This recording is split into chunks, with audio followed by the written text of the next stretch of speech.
Yeah, and the creeds that we're talking about are not the ones at 300 or 400. We're talking about the fact that these are little statements that the scholars see. So if you're writing a term paper as a kid, and the fact is all of a sudden you say, hey, I'm going to use this quote from the Encyclopedia Britannica, and you put it in there and you hand it in to your teacher's reading, and he knows your language, and all of a sudden he sees the Encyclopedia Britannica language, and he says, whoa, Tano, this is not the same guy that I knew before.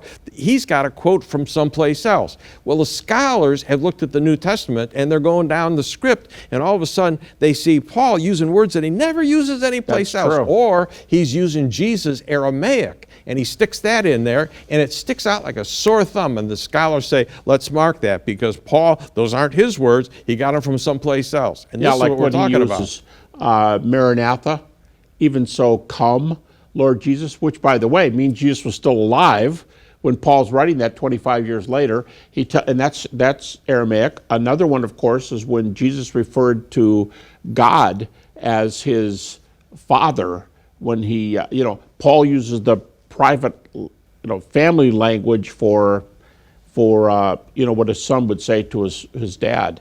And so Paul's careful to preserve the data. And that's why critics like him. It doesn't mean they think he's infallible or something else, but they like him because they think he's a great scholar. And when Richard Bauckham writes his book, Jesus and the Eyewitnesses, what you're doing there is not inspiration, he's doing reliability. He's saying these sources were woven together in such a way that they make great sense.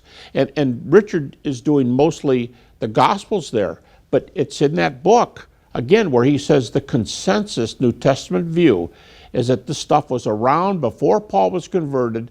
Paul gathers it when he comes. He'd already met the risen Jesus. So now instead of being angry, he realizes this material's true, and he goes out and proclaims it. And by the way, back to Britannica, when the teacher says, Bobby, this isn't your language. Now look, I know, you're not old enough to be doing this, but really, just so you know, if you're older, you're going to put a little footnote here, and you're going to say Encyclopedia Britannica. Well, Paul put the footnote there, because twice he says, I delivered unto you that which I also received. Those are technical words for passing on tradition, and Paul is saying, the source is not mine. I got it from somebody else. Footnote.